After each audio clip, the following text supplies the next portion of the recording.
focused, whatever. But if you're going to be good at anything in life, you have to learn what it is to be focused. If you're going to be a good baseball player, you have to know what it is to focus on your goals. This is my goal. This is what I'm wanting to get to, and this is how I get there. It's the same way with being a child of God. Whatever your goal is, and I hope that you have goals, by the way. And I'm hoping that you're setting realistic. I mean, that's probably part of the problem with New Year's resolutions, right? We set goals that really are unattainable, and we're not quite able to get to that point. I'm hoping that you're setting goals for yourself for this year and just in general. Maybe it's something that you don't expect it to happen this year. Maybe you think it will happen next year. I don't know. But I hope you're setting goals for yourself spiritually. I hope that 2022, though, is the year that you're so focused on Jesus and your relationship with Jesus that things begin to fall into place for you as a child of God. And I'll tell you what, you focus on Jesus, here's what I think is one of the very coolest things about being a child of God. If you focus on Jesus, you're going to be a better husband. If you focus on Jesus, you're going to be a better wife. You're going to be a better parent, better guardian, better grandparent.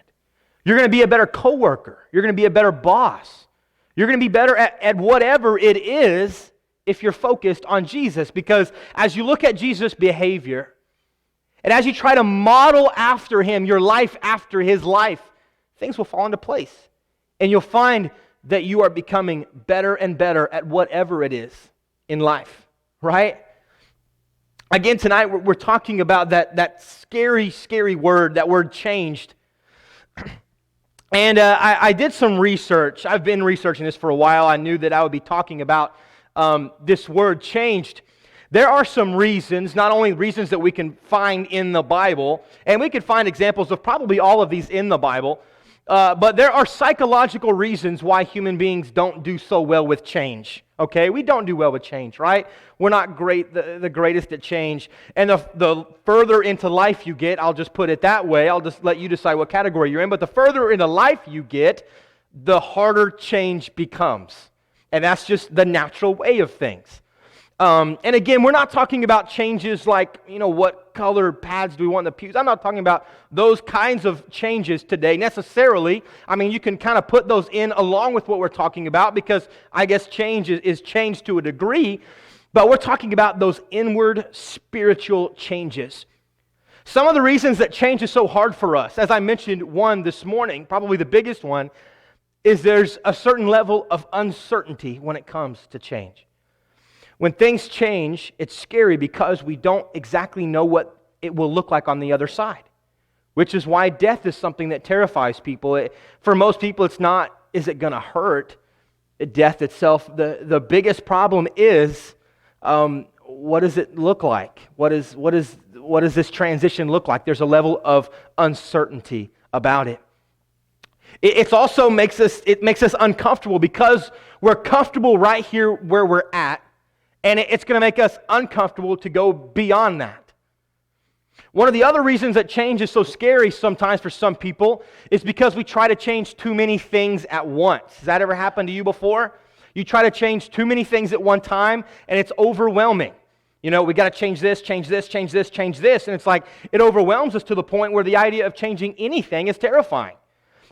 We feel as though there's a certain level of risk involved. Another one of the biggest reasons why change is scary is, like I said, not only does it make us uncomfortable, there's a level of uncertainty, but typically there's a lack of understanding, meaning that we don't completely see and understand the benefit, right? Isn't that kind of how that works too? We don't understand what the benefit of this change is. And so because we don't really grasp and understand the benefits, it's a scary thing. Sometimes we don't like change because when one introduces it to us, we feel like their explanation as to why a change is necessary is very vague. It's very vague. We don't really understand what they're getting at. We feel like there's no real point, and so change is scary for that reason. There's lots of different reasons why change is a scary thing. But and tonight's lesson I've entitled Inside Out Change. Because as you look through the Bible, and you look at what it is to change, especially, you can go ahead and go to Colossians Chapter 3, by the way. We will be there tonight, the entire length of this sermon. We're going to look at Colossians 3, 1 through 17. Try to make it very easy to understand and just walk through the text and see what the text has to say. There in Colossians 3, starting in verse 1. We'll be there again here in a moment. But that's what the whole chapter seems, or at least those first 17 verses, is really about. It's about changes that children of God can't help but make now that they've become children of God. And I want you to notice what you're going to find out is that in the beginning of the chapter, it's going to talk about one of those inward changes. It's going to start inside, and then it's going to work its way as we walk through the text to those outward changes. We're going to call those fleshly changes. And it'll talk about that for just several verses, and then it'll go back and it will end again with one of those inside changes. You know, becoming a child of God starts on the inside, doesn't it? It always has. It starts inwardly. In fact, it starts not only on the inside, but in all reality, it starts in our mind, doesn't it? It's a mental thing. Let's go ahead and read verses 1 through 4 together.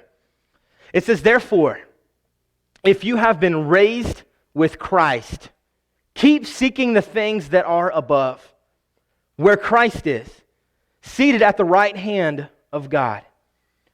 Here's our word, set your minds on the things that are above, not on the things that are on earth. For you have died, and your life is hidden with Christ in God. When Christ, who is our life, is revealed, then you also will be revealed with Him in glory." So to open up the chapter, he says, "Therefore, if you have been raised with Christ." Now, we can tell immediately who here in the crowd today he's talking to, right? Most of us, right? If you have been raised with Christ, if you are a child of God tonight, he says, keep seeking the things that are above, where Christ is. In verse 2, again, he says, set your mind on the things that are above. You know, it'd be really hard to preach 2 sermons on change without bringing up this verse in Romans chapter 12. You know the passage most likely. "And do not be conformed to this world, but be transformed." What's another word for transformed? Changed, right? Be transformed by the renewing of your mind, right? Not by your body, not by your flesh, but by your mind. That's how you're transformed. By, first of all, the renewing of your mind. It's a mindset. "So that you may prove what the will of God is, that which is good and acceptable and perfect." He says, don't be conformed to the pattern of this world, but be transformed by the renewing of your mind. It all starts with your mind. Would you agree? Discipleship every single day is a mindset. In order to be successful, what it takes is when you wake up in the morning, that's what you're thinking about. When you sit down to eat lunch, that's what you're thinking about. As you're doing your job, as you're being a parent, as you're whatever it is, it's a mindset, thinking about Jesus. And for so many of us, myself included, this is a big time challenge, isn't it? And why? We've already mentioned it a couple of times today. It's because Satan is really good at putting things in your life that draw you away from that mindset, in the form of a job, or in the form of a hobby, or in the form of you fill in the blank. He's really, really good at taking your mind away from Jesus. But being a disciple starts in your mind. It's a conscious decision that you have to make every single day. If you're going to love your spouse, love your enemies, love whoever it is, it's a decision, right? It takes a conscious effort. Every single day I'm thinking about this, and this is the effort I'm going to make because I'm thinking about it. Now, I'm going to make a statement, and this is probably going to freak you out at first, but bear with me, okay? Don't start throwing tomatoes at me just yet. Don't make Jesus your number one priority. Don't make Jesus your number one priority. You will get yourself in lots of trouble. I've heard preacher after preacher after preacher stand before the Lord's church and say, make Jesus your number one priority. He should be your number one priority. Do not, and I told this to my youth group here a couple of weeks ago, do not make Jesus your number one priority or you will find yourself in trouble. I'll tell you why. When you think of what a priority is, as you're looking at your next day, you're planning out your next day before you go to bed, and you have your list of things to get done, correct? Your number one priority. In other words, this is the one thing I've got to make sure I get done first. This takes precedence over everything else. I get this done first, right? That's how that works. But when it comes to a priorities list, would you agree that once you've done whatever it is you set as priority number one, then you move on to the next thing? And you do that, and then once that's done, you move on to the next thing, because it's a checklist, right? There's nothing wrong with that in life, but there is in discipleship. When you say, Jesus is my number one priority, what that means is I'm going to wake up and I'm going to give Jesus his time. He's number one priority. It's the first thing I want to do when I wake up. My question is, if Jesus is your number one priority and he's what takes your time to start the day, what about the rest of your time? Is he no longer priority then? Do you see the problem with that way of thinking? It becomes checklist discipleship. I'm going to give Jesus X amount of Bible study in the morning. And that's not a bad thing, by the way. It's not a bad thing. To say I'm going to allot this amount of time first thing when I wake up or last thing when I go to bed, that's okay. There's nothing wrong with that. But if he's your number one priority, that means I'm going to get this done and then I'm going to move on to whatever else I have to get done in a day. And then pretty soon Jesus is forgotten altogether while you're going through your list of other things to get done. Brethren, rather than make Jesus your number one priority, make Jesus the center of your life. There's a very big difference. Again, if he's your number one priority, you do this thing and then you move on to the next thing. If he's the center of your life, then even when you give him his time and you give him that Bible study time, that prayer time, then no matter what you move on to next, he's still the center of that. He's still the center of that. You know, when it comes to this idea of seeking the things that are above, this is a really hard concept for us to grasp, I think, for lots of reasons. Like I said, Satan does his job. And I want to make something very, very clear. Whenever you read in the Bible, it says, seek the things above. Do not be conformed to the pattern of this world. I'm not telling you, and he's not telling you, if the world does something, you don't do it. That's not the message. Okay? The world likes sports. I'm not telling you don't be involved in sports.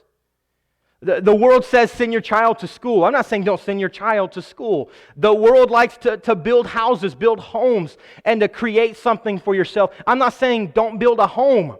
Brethren, what I'm saying is when you're at that ball game, or when you're at that job, or when you're building that home, in that moment, seek the things above. Doesn't that all kind of make it pull together and make sense? It's not saying isolate yourself. It's not saying if the world does it, you're not allowed to do it. What it's saying is even when you're doing X, Y, Z in that moment, seek the things above. At that ball game, boy, do we want to talk about ball games? Mr. Umpire, Mr. Referee that's driving us nuts, and he's missed call after call, and he's driving me crazy, and I want to tell him how terrible he is. Seek the things above, even at a ball game. When you're creating that home, in the back of your mind, seek the things above. Don't leave him out of your life in any aspect. Make him the center. So first, as we're talking about change, and I'm hoping that you're open to whatever the change is that needs to be made in your life, to letting Jesus come in and make that change. So number one, like we talked about at the beginning of the chapter, is mental changes. It's a mindset that is discipleship. There are also fleshly changes, of course. Let's go ahead and read on here, starting in verse 5. It's this, therefore, treat the parts of your earthly body. I want to stop right there for a second. When you see the word therefore in the Bible, I want you to do something. I want you to ask yourself a very simple question. Therefore, okay, what's it there for, right? Therefore, what's it there for? When you see that term, therefore, I want you to ask, what is it there for? Point of emphasis coming up. Treat the parts of your earthly body as dead to sexual immorality, impurity, passion, evil, desire, and greed, which amounts to idolatry. For it is because of these things that the wrath of God is coming upon the sons of disobedience. And in them you also once walked, when you were living in them. But now you also rid yourselves of all of them, anger, wrath, malice, slander, obscene speech from your mouth. Do not lie to one another, since you stripped off the old self with its evil practices, and have put on the new self, which is being renewed to a true knowledge according to the image of the one who created it, a renewal in which there is no distinction between Greek and Jew, circumcised and uncircumcised, barbarian, Scythian, slave and free, but Christ is all and in all. Now, I'm not going to walk through that list of sin and talk about each one of them.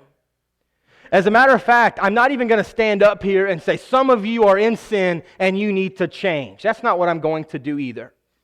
Rather than that, I want to do this. Chances are we can find ourselves in that list, can't we? All of us. Chances are we can find ourselves in that list. At least find ourselves in our weak moments in that list somewhere.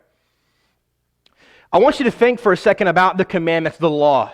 Because I think this gets twisted up sometimes. I think there's a very big misunderstanding. For so many people, the reason that they don't want to come to church is because they don't like the idea of organized religion. And to be honest, I don't like the idea of organized religion. That's not what this is. I don't know if you know that or not. You and I are not a part of organized religion. And if we are, we need to stop and think about it for a moment. There's a difference between being the church and being a part of organized religion. I'll tell you the difference. Organized religion is a set of people who show up and they talk about the do's and do nots and tell you to do these things or not to do these things, and that is what it is to be a disciple. Brethren, how about the book of Galatians? Just to name one. Paul is very, very clear. It's not about law anymore. Now, am I saying go and sin all you want? Absolutely not. Am I saying we shouldn't keep the commandments? Absolutely not. But brethren, why do we keep the commandments? Again, here's the difference between organized religion and being the church. We don't keep the commandments because we want to go to heaven. That's not why we keep them.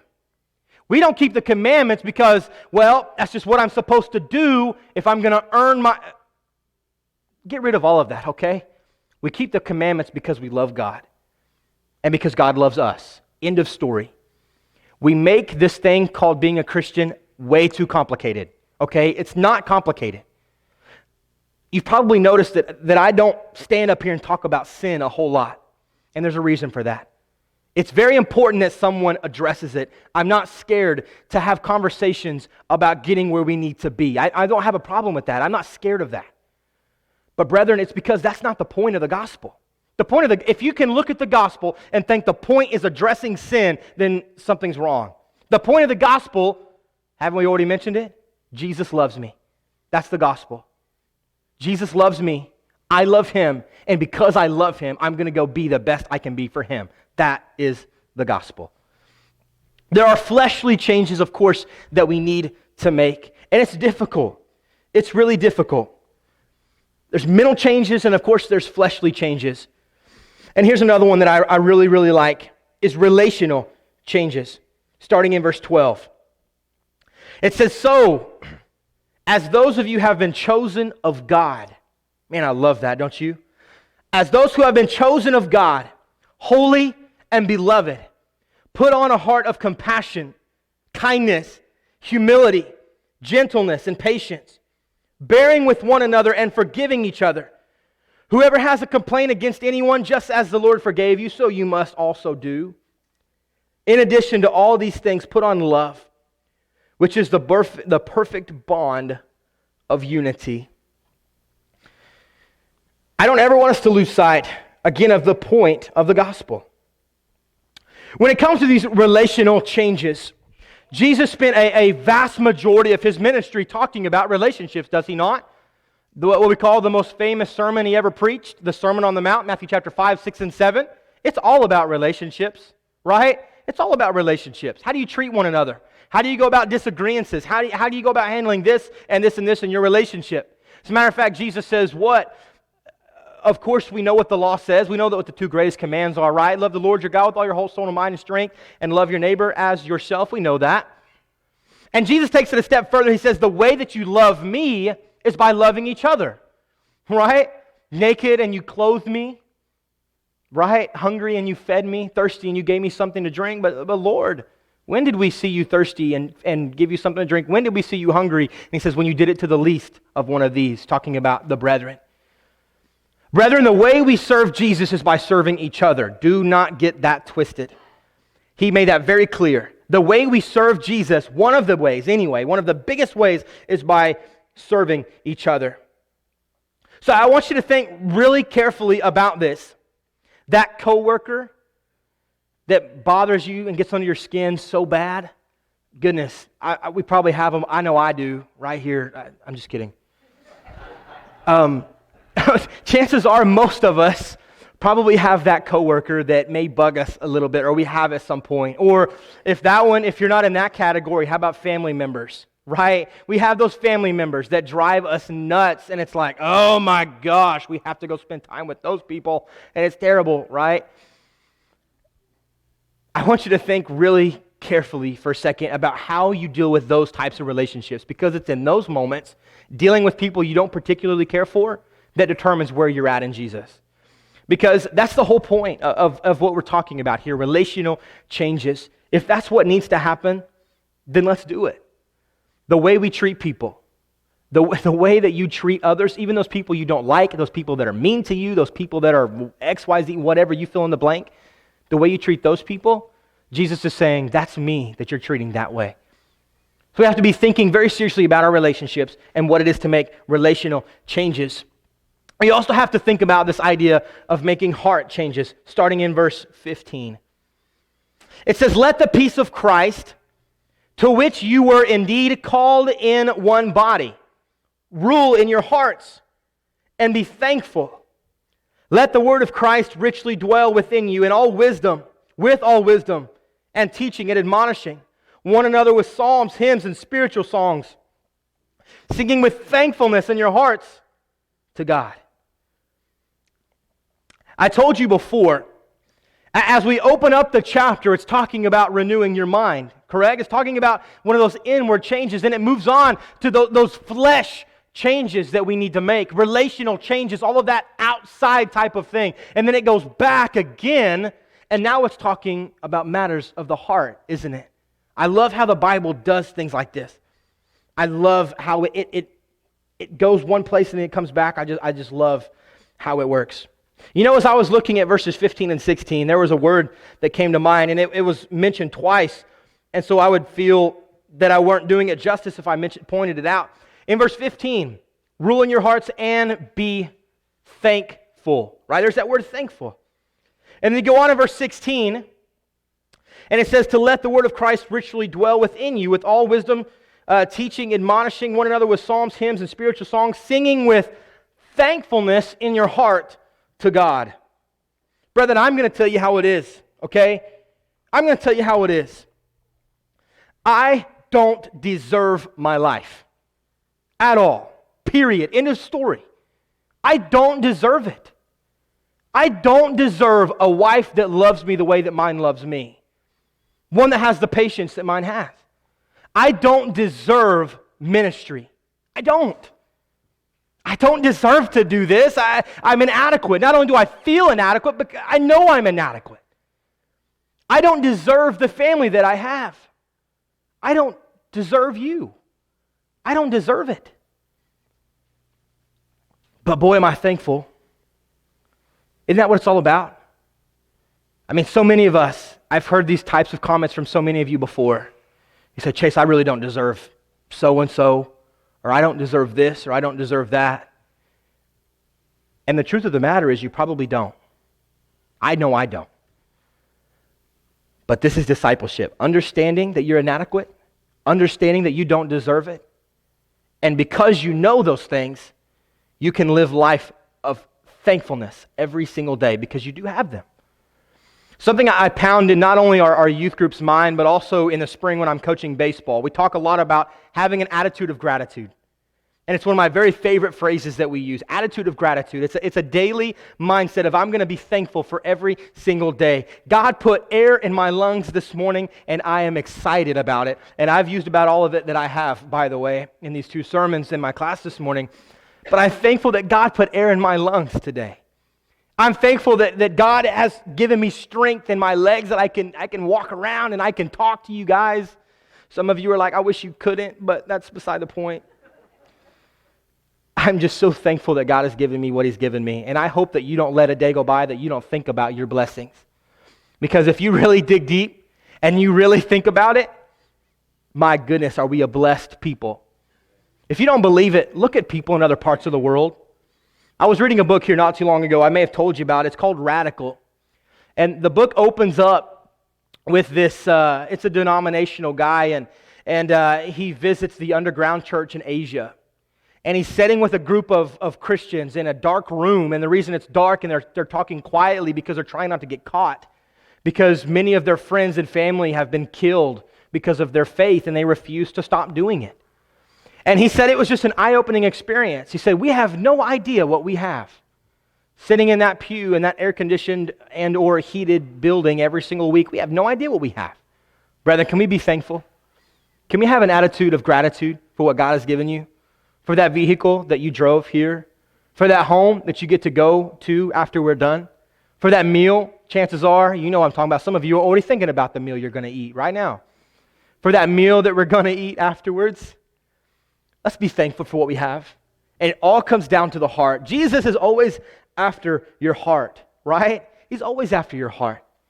What was he after when he told the rich young ruler to sell all he had, to give to the poor and come follow him? He was after his heart. When he told his disciples to take up their cross and follow him, what was he after? Their heart. When he was saying to people, be ready to give up whatever it takes, what was he after? Their heart. It's always about the heart. And also, purpose changes. You've been waiting on it. You know verse 17. Whatever you do, in word or deed, do everything in the name of the Lord Jesus, giving thanks through him to God the Father. Who are you living for right now, in this moment?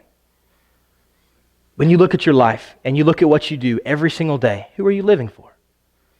Who has your heart? Who has your attention? Who has your effort? Who are you living for?